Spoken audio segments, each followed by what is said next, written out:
حدیث بخاری اور مسلم میں ہے، نبی کریم صلی اللہ علیہ وسلم نے فرمایا خیر القرون قرنی، سب سے بہتر زمانہ میرا زمانہ ہے، ثم الذین یلونہم، پھر میرے صحابیوں کے بعد ان سے ملنے والے لوگوں کا زمانہ، ثم الذین یلونہم، پھر ان کے بعد والا زمانہ۔ تو 3 زمانے ایسے ہیں جن کو نبی کریم صلی اللہ علیہ وسلم نے خیر القرون، تمام زمانوں میں سے افضل زمانے، یہ قرار دیا ہے۔ اور امام اعظم ابو حنیفہ بعض کے قول کے مطابق تیسرے زمانے میں ہیں اور بعض کے قول کے مطابق دوسرے زمانے میں واقع ہوتے ہیں۔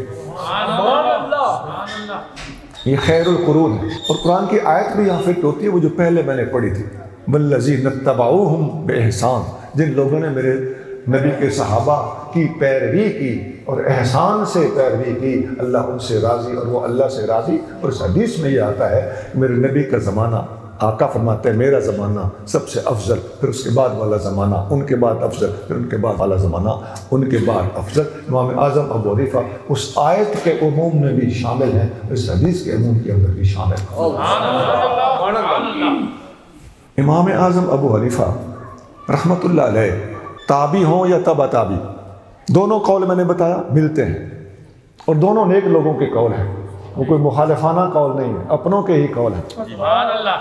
ہمارا ذہن ادھر جاتا ہے کہ امام اعظم ابو حنیفہ نے کئی صحابہ کی زیارت کی ہے، لہذا آپ تابعی ہیں۔ مثلا پہلی بات تو یہ کہ امام اعظم ابو حنیفہ سن 80 ہجری میں پیدا ہوئے۔ آپ خود فرماتے ہیں کہ میں 80 ہجری میں پیدا ہوا، اور آپ کا وصال ہوا 150 ہجری میں۔ اب 80 ہجری میں جو پیدا ہوئے تو سب سے آخری صحابی جو دنیا سے گئے وہ 110 ہجری میں فوت ہوئے۔ تو 30 سال کا عرصہ امام اعظم کے پاس صحابہ اکرام کی زیارت کرنے کے لیے موجود تھا، اور اس عرصے میں آپ کوفہ میں رہے ہوں جہاں صحابہ کا مرکز ہے، آپ بغداد میں رہے ہوں، آپ مدینہ اور مکہ شریف حرمین شریفین میں حج اور عمرہ اور زیارت النبی کے لیے حاضر ہوئے ہوں صلی اللہ علیہ وسلم۔ تو یہ کیسے ممکن ہے؟ تھوڑا عقلی طور پہ سوچئے کہ 30 سال کے عرصے تک حج عمرے کرتے رہے لیکن کسی صحابی کو نہ دیکھا، جبکہ صحابہ کرام 30 سال کے عرصے تک موجود تھے۔ تو یہ تو تک ہی کوئی نہیں کہ آپ نے کسی صحابی کو نہ دیکھا ہو۔ لہذا راجح قول عقلاً یہی بنتا ہے، امام اعظم ابو حنیفہ تابعی ہیں، اور نقلاً دیکھیے امام اعظم ابو حنیفہ خود روایت کرتے ہیں، مسند امام اعظم، یہ جو آج کل درسوں میں پڑھائی جا رہی ہے، اس کے صفحہ نمبر 20 پر ایک حدیث ہے۔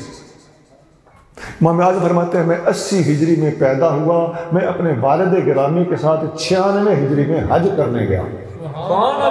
کھول کے بیان کرتے ہیں، اور اگلی بات کھول کے بیان کرتے ہیں کہ میں اس وقت 16 سال کا تھا۔ پھر کہتے ہیں جب ہم حرم شریف میں داخل ہوئے تو میں نے ایک حلقہ دیکھا کہ ایک کوئی اللہ کا پیارا ہے جو درس حدیث دے رہا ہے مسجد حرام میں، کعبہ شریف میں۔ میں نے اپنے والد گرامی سے پوچھا حلقۃ من ھذہ، یہ کس کا حلقہ ہے؟ اس وقت شاگردوں کو گول دائرے میں بٹھایا جاتا تھا، اور استاد ایسے بیٹھتے تھے اور سب کو سبق دیتے تھے اور سبق سنتے تھے۔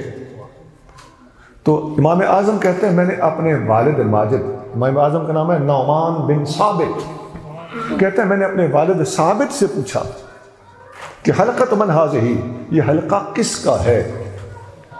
تو انہوں نے کہا کہ حلقۃ عبداللہ ابن الحارث جز الزبیدی صاحب رسول اللہ صلی اللہ علیہ وسلم، یہ عبداللہ بن حارث جز الزبیدی رسول اللہ صلی اللہ علیہ وسلم کے صحابی کا حلقہ ہے۔ والد گرامی صحابہ کو جانتے پہچانتے تھے۔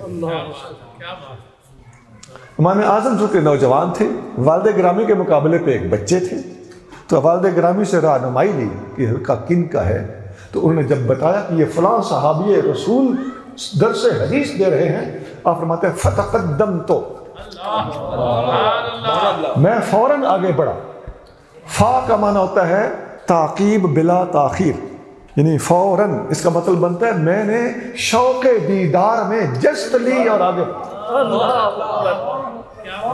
جب آگے گیا تو سمعتہ یقول، آگے آپ کو میں نے یہ کہتے ہوئے سنا، سمیت رسول اللہ صلی اللہ علیہ وسلم، وہ کہہ رہے تھے میں نے رسول اللہ صلی اللہ علیہ وسلم کو فرماتے ہوئے سنا ہے۔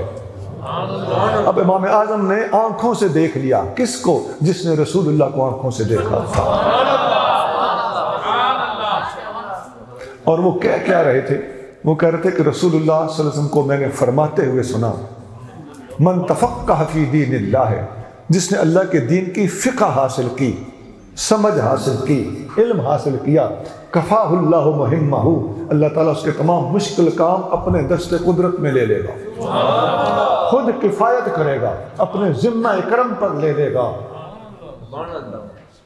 وَرَزَقَهُ مِنْ حَيْثُ لَا يَحْتَسِبُ، اور اللہ اسے رزق وہاں سے دے گا۔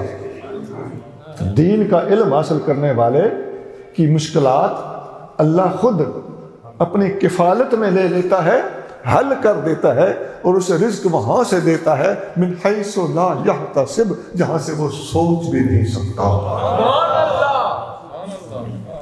بات ہو رہی تھی امام اعظم ابو حنیفہ رحمۃ اللہ علیہ کے تابعی ہونے کی، کہ انہوں نے کتنے صحابہ کی زیارت کی، انس بن مالک کی زیارت، واصلہ بن اسقا کی زیارت، اور کئی دوسرے صحابہ، 7 صحابہ اکرام کی زیارت پر باقاعدہ دلائل کتابوں کے اندر میسر۔ ایک خاتون صحابیہ ہیں، ان کا 8واں نمبر حضرت عائشہ صحابیہ ہیں، ان کی بھی زیارت امام اعظم ابو حنیفہ نے کی۔